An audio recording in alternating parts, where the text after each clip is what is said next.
Employees have been hearing the same message wherever they work. Please embrace AI, use it, experiment with it. Several new studies, though, have companies putting the brakes on employees' use of AI. It's not that they don't see the value of adopting it, it's just that right now it's costing them way more than they expected. And the proposition that AI can do what an employee can do, only cheaper, isn't panning out in a lot of cases. This is getting a ton of attention, but what nobody's talking about is how to explain it to employees. But don't worry, FIR has you covered in this short midweek episode. Another fine podcast from the FIR Podcast Network. This is For Immediate Release, the podcast for communicators.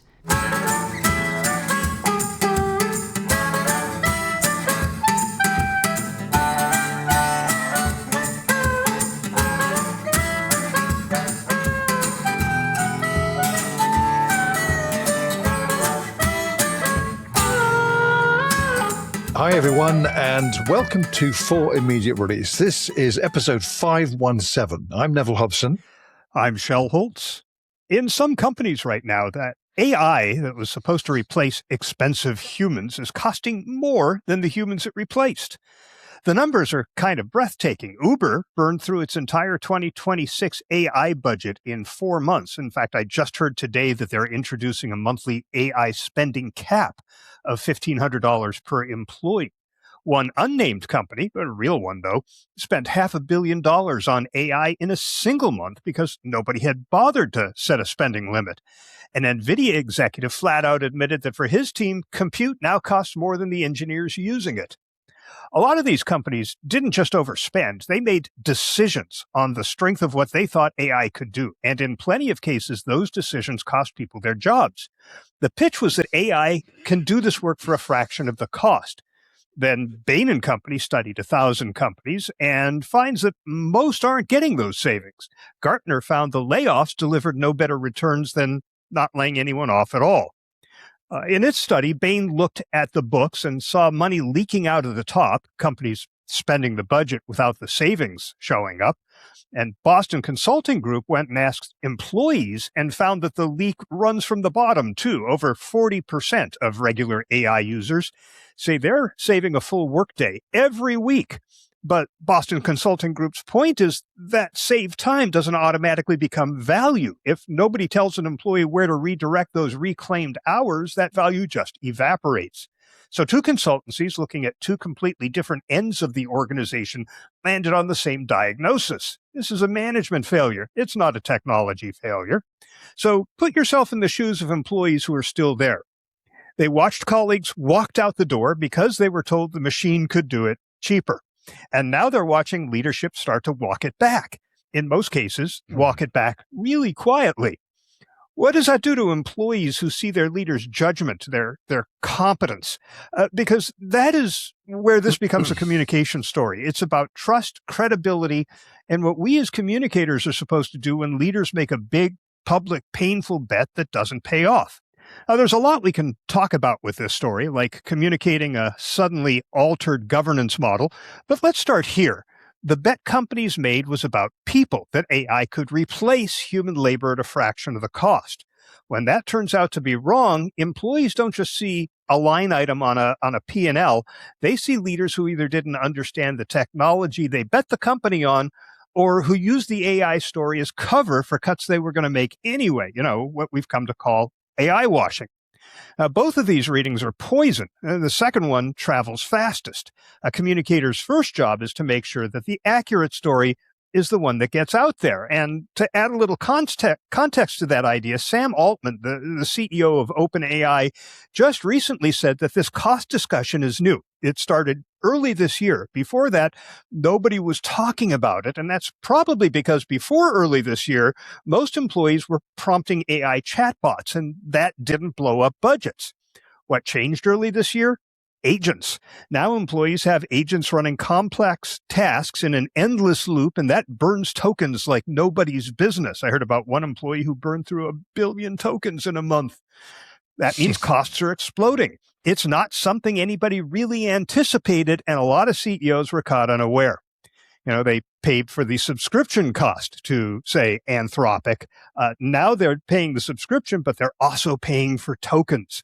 So, Neville, if you were leading a comms department in a company that laid off a bunch of people because AI could do their jobs, and now it's either costing more for the AI to do those jobs, or the AI isn't doing it as well as the people did, how do you communicate that without making leadership look like fools?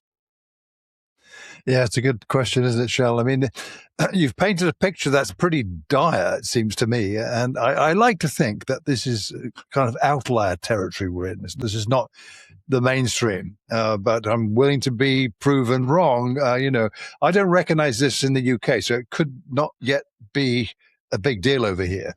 But I'm thinking, you mentioned that the original AI narrative, if I can describe it that way, was sold to people as, we're replacing you with robots, or we're replacing you with tech.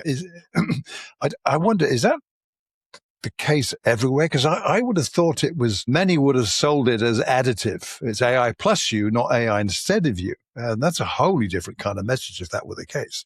Either way, they're walking it back. And I think there's a handful of things the communication leader should do. And that person would also be the counselor and the advisor to the leadership of an organization. So I think one of the first things, if not the first thing, is that you mustn't let the leadership hide behind euphemisms, restructuring, right sizing, optimizing for the future, that kind of stuff. Employees see through all of that, particularly in this example. And it makes things even worse, I think. Communicators' job is to push for plain language, even when that's uncomfortable. So that's one thing. The second, and again, this may well be the first, I'm just putting these out there as bullet points, effectively, without saying which is the most significant. Acknowledge the whiplash. Directly acknowledge it. Don't pretend that the earlier messages didn't happen. All those lovely messages about this rosy future's coming when we're introducing AI. You could say, we told you AI would be a productivity multiplier for everyone. We believed that. The reality has turned out differently, and you deserve an honest explanation of why. Of course, your next bit is, so what are you going to say? But that's the framing you need to do. Separate the human cost from the technology story. The people losing jobs are not a line item. Communication that treats them as a budget adjustment will destroy trust with everyone who remains behind. And the people who remain are watching very carefully. Give the survivors something real, not platitudes about the future, concrete information about what the new operating model looks like, what's expected of them, and what support they're getting. And there's a harder truth for communicators, it seems to me, and this kind of popped out of the woodwork sideways when I was looking into this. If you're the comms person in a situation like this, and leadership won't let you be honest, won't acknowledge the contradiction, they won't speak plainly to people losing their jobs, then you have a professional and ethical problem, not a communication problem. And that's a different ballgame. And if you're in that situation, I would say, easy to say this naturally, is get your CV, your resume brushed up and start looking around someplace else. You don't want to be in that kind of environment. So the best communication advice in the world can't fix a leadership team that wants to paper over a broken promise. And that's worth saying out loud. And I think that these are the things that should be on the communicators' to-do list in a situation like this that could, I suppose, go some way towards or maintaining some level of trust in the leadership, in that where we hate what you did, we're angry at you, but we believe that you are willing to fix it in some form. And even saying like, yeah, I'm with you on that. You thought this would work and it didn't. So there's other questions that will arise too. But either way, it's going to be an uncomfortable journey to get to an outcome that you like. Yeah, to your first point, no, I don't think every organization is going through this. I think it's the ones that are actually providing employees with the budget to use tokens. I mean, we heard the stories about the leaderboards that were encouraging people to rise to the top of the leaderboard for the number of tokens they were burning, because that would it would signal that they're using AI, which the companies wanted them to do. But the models, the frontier labs were not really forthright with their pricing structures on the tokens. This was something new. They introduced it. It's not very transparent. Not all of them even have the ability to show you how many tokens you've burned through. A couple of them do, but it's not clear what that means in terms of your costs or what you have left available. But, from the communication standpoint, the trap I see here is that the original decisions were announced really loudly. They issued press releases. They had all hands meetings. It was discussed on earnings calls. The correction here is happening more like a whisper. Spend caps are being added quietly to governance language. I know Uber is out there talking about it, but not everybody. The leaderboard for those token maxing exercises are just vanishing without explanation. Contractors are appearing in company offices to do the work that the AI was supposed to do. Some of them are the employees who were laid off in the first place. So, when you boast loudly and walk back quietly, employees are going to fill that silence, right? Information abhors a vacuum, and they're going to fill it with the worst possible interpretation. But leaders do have this instinct to either double down, this is what we said we were going to do, and by God, we're going to do it, or they go quiet. And both those approaches are wrong. I think what actually rebuilds credibility isn't a groveling apology. It's a clear, here's what we expected, here's what the data actually showed, and here's what we're changing in response. I think that reframes what looked like a wrong bet into a process that we employed to arrive at the best outcome. And it's a continuum, and we're here at the continuum. We're not at the end game. We're still learning and adapting and adjusting, and we still believe in the promise of AI, which, by the way, I do. Look, employees don't lose respect for leaders who update their thinking. They lose respect for leaders who pretend they were right all along when they weren't. So we should counsel leaders to stop measuring AI adoption and hours saved and start measuring whether that saved time is actually being reinvested into something that matters. We should never have been celebrating who can burn through the most tokens the fastest. In communication terms, that's like focusing on which communicator can produce the most articles for the intranet and ignoring whether people are modifying their behaviors or reinforcing their support for company goals or whatever other outcomes you had determined that those articles were supposed to produce. Deciding what an organization celebrates, what it puts on the scoreboard, and that's partly our job. Yeah, I'd say you're right. It's interesting. I think there's a kind of an underlying question behind all this, it seems to me, that I was mulling over when I was looking at this, that the real question is, can communications actually repair the damage that's been caused by this? Can it? I think the honest answer is partially. So good communication can reduce the damage, preserve some trust with the people who stay, and give the organization a chance to rebuild its credibility over time. But it can't undo the promise. It can only help people understand what happened and why. Now, that may sound like, well, in that case, this is doomed. No, not at all, because if you get to that point, help people understand what happened and why, you've then got a foundation where you can build from, it seems to me. And that's connected directly to your point you just made, that you have to grasp the nettle, as it were, take the bull by the horns, etc. Think of the metaphors, and be honest and truthful. Fess up. It's not like, yeah, we screwed up. Not at all. We made the bet. We had all the research. Everyone was convinced this would work. And indeed, our vendors who persuaded us to sign up for all those tokens were saying the same thing. There's also another element. I've been reading about this in, I've forgotten, one of the US papers that I subscribe to, about this supposed huge AI backlash in the US that isn't happening here. Yeah, it's not happening here. Although there's a whole different landscape here in that context, not the scale that you have in the States. But I've been reading a bit about that. Maybe that needs to be factored in to this as well, because that would fuel people's anger, I think, at the outcome that they're experiencing, particularly if there's kind of iffy communication somewhere in there that doesn't resonate with employees. So it's a complex picture, but I think that the kind of The real question is that, can communications actually repair the damage? And I think the answer is precisely that, partially. Yeah, you raise a really interesting point. If 70% of the population is feeling negative about AI, you have to figure that that is reflected in your employee population. And now you've Yeah. got this piled on top of that. That's just fueling those views. So you have to factor that into the approach that you're taking to communication, and maybe even into the employee profiles that you're using to craft those communications. On that whiplash that you were talking about, it's important to remember that for, like a year, employees were pushed. There were mandates, those leaderboards I mentioned. They were pushed to use it as much as humanly possible. And now they're being told, oops, use it carefully.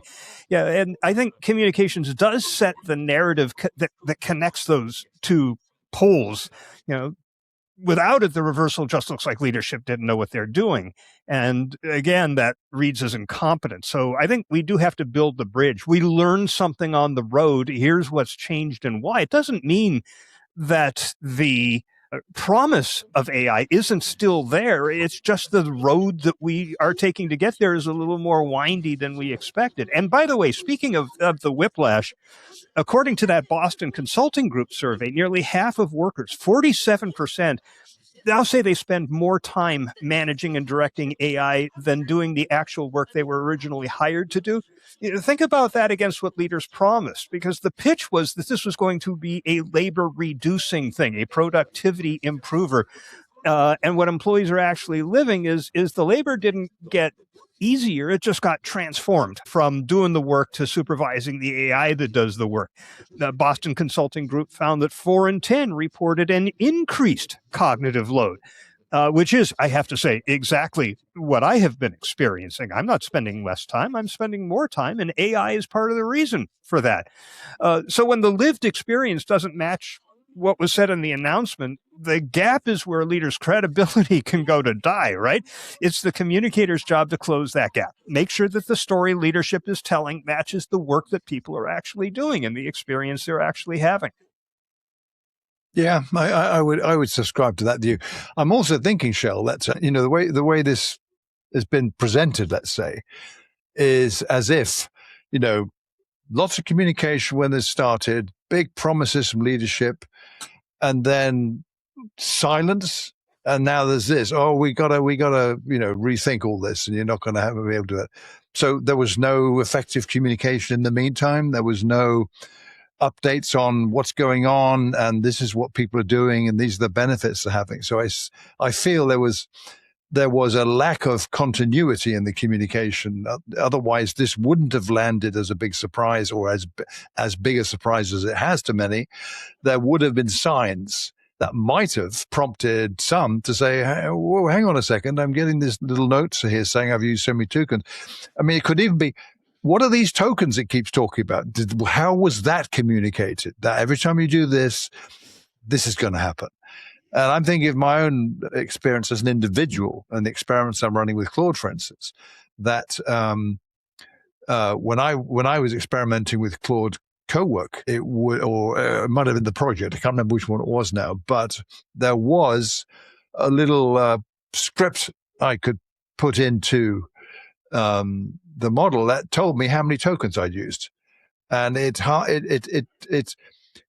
didn't tell me that and then some kind of tech gobbledygook that I wouldn't have a clue what the hell does that mean.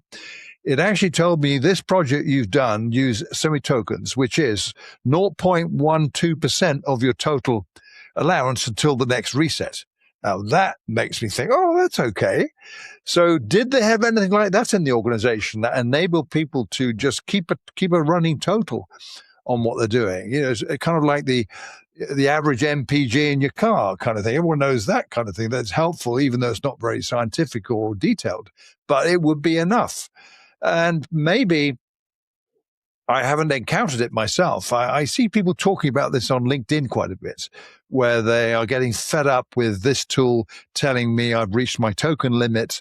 And I'm thinking, okay, they're obviously doing the kind of work that not everyone is doing that burns through tokens like this. And it's quite tech oriented, those kind of comments. So you've got to take that into account. But I think it does come back to from a comms point of view, that you told people this is what was going to happen, this is why we were doing this, and there's this lovely rosy future for all of us. Did you explain the detail about how things were going to actually happen? Probably not, I would say. So otherwise, there wouldn't have been the backlash at the end. The backlash would have started earlier, and you might have been able to head it off. You might have been able to make a difference. So these are all, what ifs perhaps, but nevertheless, it comes back to that underlying question: that can communications actually repair this? The answer is partially. It seems to me.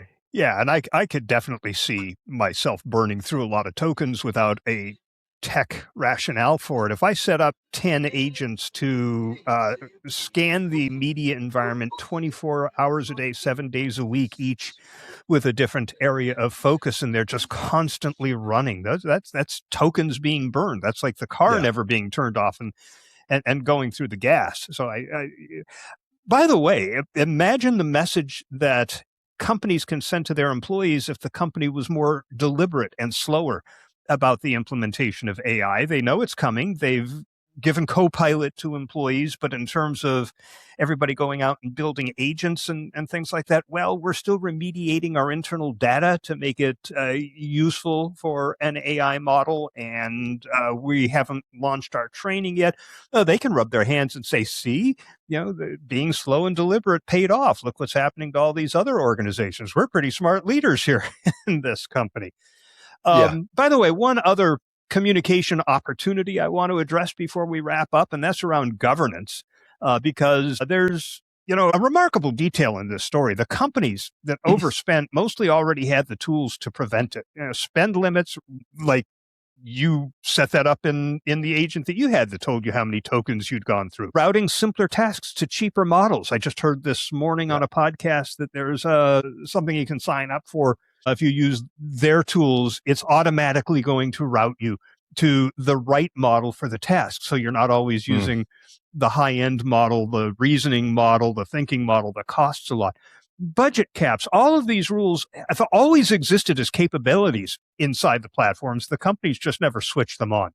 So for a communicator, that's a gift, because it lets leadership say we're putting real disciplines in place without it sounding like punishing employees for using too many tokens like they were initially told to do.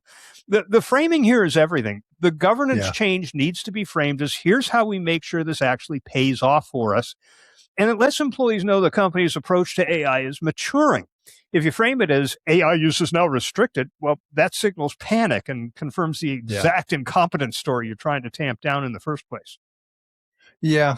Again, what was communicated? How was it communicated? To what depth was it communicated? And how did you know that people absorbed it well? So what kind of feedback mechanism did you have to see if people understood the message? But I think there's also another element. This is an organizational one, which is, you've got 150 employees. Let's say you've got 500 employees. Your company, did every single one of those 500 need unlimited token access to do anything they wanted? No, they shouldn't have done. So the example you mentioned, a tech person or enabling someone to be monitoring something 24/7, not everyone would need to have that. And in fact, you need to structure it so that only these guys who need to do that. And I would imagine you've done a comparison to say, this is definitely going to be cheaper than doing it that way, which you've always been doing it. So that would make sense. I wonder how many didn't even do those kind of, many, if not most. Right. I wouldn't be surprised. So perhaps we shouldn't be surprised at this outcome that we're discussing here. Again, that is now the fifth time I think I've mentioned this, that communications can only repair this damage partially.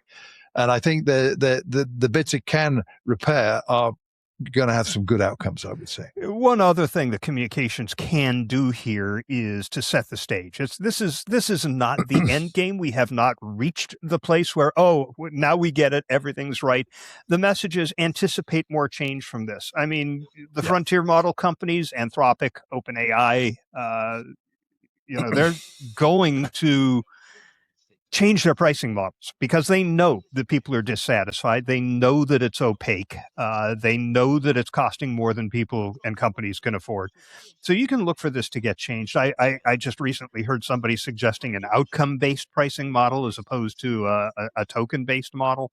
I don't know how that would work, but it'll be interesting to see what they come up with. But you need to prepare employees for more change. You can't let them be surprised again. And say, the way look at what agents did to the way this has pivoted. There's going to be more of this on the horizon. Prepare yourself. But in the meantime, we are still on the right path of figuring out how to apply this to the organization's best advantage. Right. And that'll be a 30 for this episode of For Immediate Release.